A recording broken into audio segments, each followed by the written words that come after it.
Hello, welcome to another episode of Global Pause Rethink the Future. So, today I just want to talk about community in a little bit more, or people, I should say, but then kind of detail out the way how people are given now. So, if we're looking at a collective, as it were, then kind of frame what's occurring now, especially with digital culture in inverted commas, or the digital landscape and the way how that there's online communities. We will look at that in reference to what we presuppose. So if we're looking at potentializing a different way of giving, or a new way, a new form of life, let's say, then you're really looking at the way how that you can actually temporalize this in place. So it literally is grounded in a place. It cannot be abstracted, or it cannot be removed. So therefore, only be online. It has to be grounded in the world. So it's important, but what we can see now is the precursor of this. So if you're looking at, say, we are kind of I hate to use the word reset when it's framed from the World Economic Forum, but if you kind of what we're doing is that the precursor to any difference that would emerge for civilization would mean to say that maybe that what's occurring is that it's occurring online, because that's abstracted from place. Maybe it's initialized there first, and so therefore it has to be uploaded or downloaded. It's kind of a strange way to put it, but downloaded literally to actually into the real world. I mean, people do say about that, they can create a relationship with people online and then take that into the real world. And that's obviously that kind of embodied interaction or being together is one of the preeminent things of what it means to be a human being. So we have to do justice to that we are embodied. And obviously, if we are only relating to each other online, then we are really, there's a missing piece to the puzzle. But we could maybe frame this that it is a prerequisite. So what I want to do is look at it at the way how these things are currently kind of given. So we'll always, because we focus on being market orientated, I always look at this in reference to being so. So because so the way how say business touts community. So let's just say that you're a business, and let's say you're a specific brand, and so therefore so people align. So why would people think that they're part of a community when it relates to a business enterprise? Because ultimately they're aligning with the values that brand is meant to represent. This is the whole branding kind of dogma that gets perpetuated, is that people align their purchasing with their values, and so therefore that they're loyal to that. And so as a result of that, they define community as such. So community is circumscribed or contingent upon the relationality of want. Right? Want is the denominator that legitimizes that sense of community. So in that regard, it's not in any way, shape or form different from what we currently presuppose in the world now. All you have is a kind of a microcosm of what is basically given in the macrocosm. And why is that easy to see? Well, if our marketing and branding is just a propaganda of a way of life that's never questioned, and so in our relationality is defined by want, because that's what marketing and branding champions. It champions want. It might champion values, but it tethers it to want if you're looking at cause marketing and whatnot. So therefore, that's the given of our market-orientated way of life. So if you're aligning your purchasing or your demand with a specific values, business that feel that it's aligning with your values, how is that any dissimilar? Well, it's not. So the issue here is that the way how community is, say, it's defined. Obviously, it's defined according to the niche or to the market, essentially, which is what that business is orientated towards. The question here is that you have to potentialize these communities. So they are not in and of themselves bad, as it were. They're impoverished. All right. This is the thing that so all I'm looking at is that how can you make good on the way how our poverty of relating is substantiated through marketing and branding. So you might have the community at large, which I put in inverted commas because it's really, when we're beholden to an unavowed utopianism, like I said, community becomes supplementary to the preoccupation of our time being the preeminent good. You can't get around it. So that's always secondary or subordinate to it. And so therefore it acts as a supplement. It's just added on. It's something that you don't necessarily need to feel that you need to partake of, as it were, because you can be orientated towards your city and then and private considerations, and so therefore circumscribe sociology to your group of friends, as it were. All right, so the relationality in our publicness is circumscribed, because even for you to go and share a drink with somebody, you have to secure your time first in order for you to do so. I talk about this at length. And so any way of understanding community as far as beholden to a brand, well, you have the potential there, because you have the potential. So that they would, the thing about it is that it would be described as being a community, but ultimately it's an audience. So an audience is, can you say an audience is, like, let's think of what an audience is. An audience can be for a performance. So what would be the performative basically in marketing, say? Because I always look at it like about define your audience, and so therefore align your messaging in reference to your audience so it resonates. So the performative is the message, the hook that's basically used within marketing in order to capture or to engage people in whatever it is that they're orientated towards. And so because it's defined according to a business, it's the opportunity that the business is focused on, which is circumscribed to want. Okay, so, depending on where a person is in their discovery on their, like the buyer cycle, as it were, will determine the nature of the content of that audience. But that's just a way of qualifying you, of bringing you along the buyer's journey to the point of actually a transaction. The context for being market orientated and looking at our lives holistically, we have to give due consideration to actually what the fuck are we orientated towards. Right now, like I said, we can be orientated towards the ideal to life, but then we're securing life as a supplement that's secured against the they. All right, so we are resolving upon the ideal of independence, and that's what we're securing the means in order to give vision to the life that we aspire to. So in the context of the holism that we are framing life with, it is just a lifestyle vision, okay, as such. It's a way that maybe that you can live, if we're going to look at it from the way of the way how that we would constitute our sovereignty, is to be unhindered in reference to your want of life. Okay, so that circumscribes obviously creativity, but that just presupposes if you're looking at the overall market or the audience for life. Now, if you're selling lifestyle visions, and that's essentially what is sold in marketing, a lot of the times there's frames that will fit into, to a certain degree, like the sequential ordering of kind of visions. So irrespective of you're defining really the niche or the market according to the want of, which is really has its legitimacy from maybe the models that comes to mediate the desire here.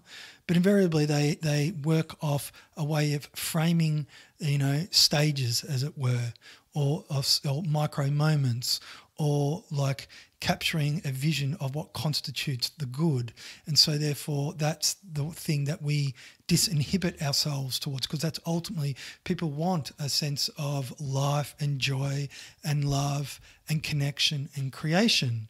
But the way how being market orientated, you'll have the vision that will try and encapsulate that. But what underwrites that is the individualization of the pursuit of the good life. And so if that's the case, then community is, like I said, is always, contingent or subordinate, because you're not potentializing your time outside the economic good that you otherwise receive it as.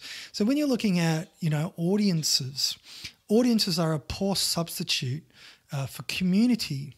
Or we can say that community, and the way how community is given now, if we're going to think of, like, let's think of, like, if you hear about, say, politicians talk about community, all right, you think of, well, what's the average relationality? The average relationality is want. And so therefore, if the average relationality is want, then the community, the way how that they would tout community, is defined according to that. And so the tenuous kind of nature, this is why it's so tenuous, and maybe why it constantly gets prodded and constantly get talked about because it doesn't really exist. Or if it does exist, it's so diminutive and impoverished that it constitutes nearly a fucking joke, basically, because it's just defined by want. You go down the street and you're orientated in your everydayness. You pass other people like ghosts. Okay, so that's the average relationality. Your own, why? Because you presuppose your own timeline. Your preeminent good of your time is what reigns. What's this orientated towards? The way how that we're beholden to the no place for the market for our time. So here it's like, well, how do you potentialize people? Now, would people be a community in that regards? Well, you'd have to say no, because to be a people, to constitute, or for a people to be given as a people as such, what would that entail? So if we bring back to the kind of impoverished understanding of community as far as like relating to a brand, well, you have to look at, okay, so if you're looking at an ecosystem, so I always advocate an ecosystem. Why? Why would that be the case? Well, you think of, if your loyalty is not necessarily to the brand, so to their values, but your loyalty is to a way of life, that way of life is given through all the different businesses that are part of that way of life. That, if you're looking at full spectrum of what life is, would mean to say that if we're looking at our market-orientated way of life now, everything that we have towards life is just given because that's what it is. Business is about focusing on a specific niche or opportunity that relates to our overall holistic lives, but only concentrates on one specific thing. So if you're looking at the way how you can gather together people and business in a way where you have the full spectrum, a 360-degree spectrum, so therefore you're potentializing the relationality within that, well, then your loyalty is not to the values that the business espouses in that regards, which is just tethered to the preeminent good of your want. You're looking at the way, if we're talking about what I always talk about, this fact is that you are marginal. All right, you are marginal. You even are marginal in reference to you being part of an online community, because you're only as good as the way how that you are engaged in that community in that regard. So if you're looking at it from the aspect of just buying shit from a brand, or let's say that you're looking at other kind of domains online where it relates to people with I suppose like hubs for conversation, as it were. So what these communities are, it's about facilitating conversation, and so therefore you gather together in order to engage in a conversation. But what are you orientated towards when you're engaging in this conversation? You're really orientating towards what's the civilizational context from which this arises. So if you're looking at it like that, you could think, okay, well, people are questioning their way of life. People are questioning maybe that they feel that there's something not at all together right with our way of life, and so therefore they are resolving upon having a discussion with other people that maybe have the same inkling, and so therefore you have the commonality of the question that enables you to come together with other people in order to explore that. All right, and so in that regards, you can be active in the sense of your listening, and so therefore through listening it's going to engage you in thinking, and so therefore, but this is all a precursor. This is what I'm getting at. This is all a precursor to what?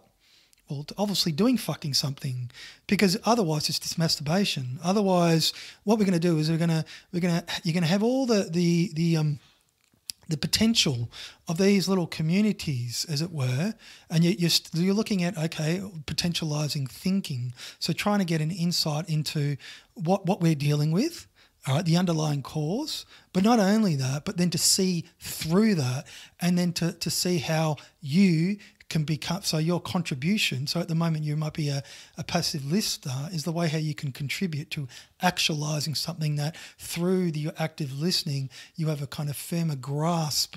It might be an impressionistic kind of grasp, but that's the way how it kind of has to work. It can't be definitive and given in like a 5-year plan, so therefore it doesn't work like that. It's more works on an impressionist kind of understanding, where what you're doing is that you are working on a understanding, but you have, maybe it's grounded, there's aspiration, but then it's grounded in the practicalities of it, and there's some kind of logic to it. So therefore, what it is, it's not just a flight of fucking fancy. It's just not like it's not just going to be a puff of smoke and not going to come to anything.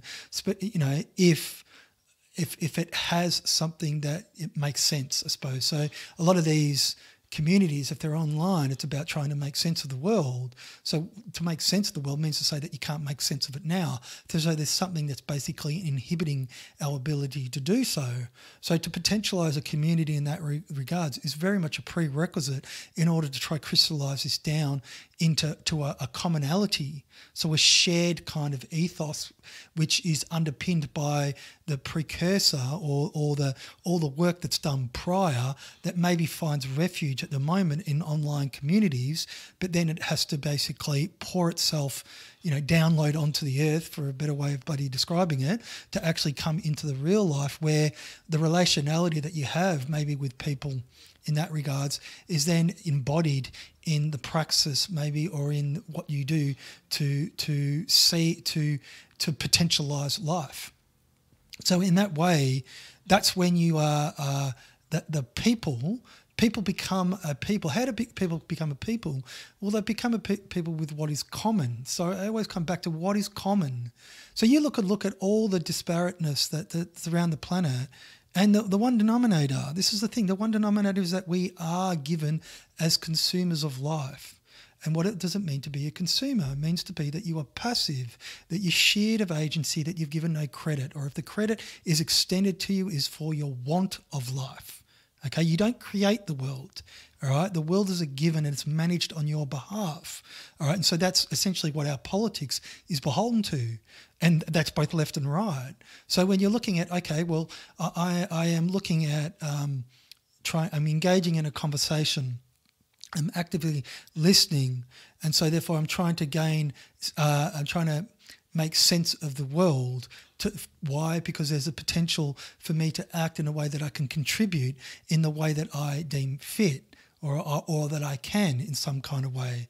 So what you're doing is that you are creating this kind of line, this line of flight, to quote Deleuze, where you are really, all the work that you do prior is setting yourself up for you to contribute in some kind of way. And it might be obliquely, and this is what I always presuppose, that it has to work obliquely because we're marginal, all right? We're marginal. The social, our communal life is marginal because we're beholden to an unavowed utopianism.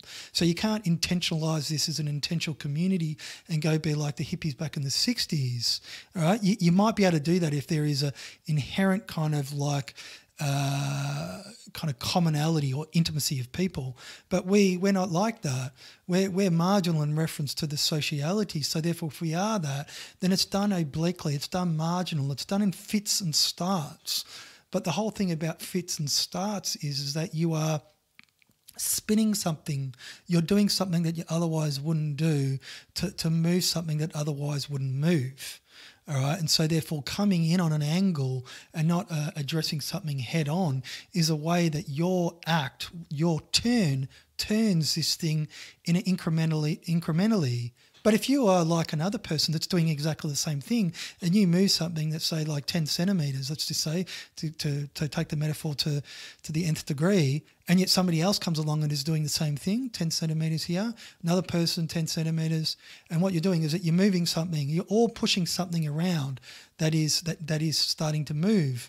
Now, if you have enough people doing that and they're all pushing it, then what you do is that you create, through that pushing, because you're breaking inertia, you have to break inertia, but you cannot break inertia if the community or the community is defined by an audience and it's beholden to the way how that community is given now. Because even if you look at your online, right, you're online, you belong to an online community, you're coming to they might have an event where you share.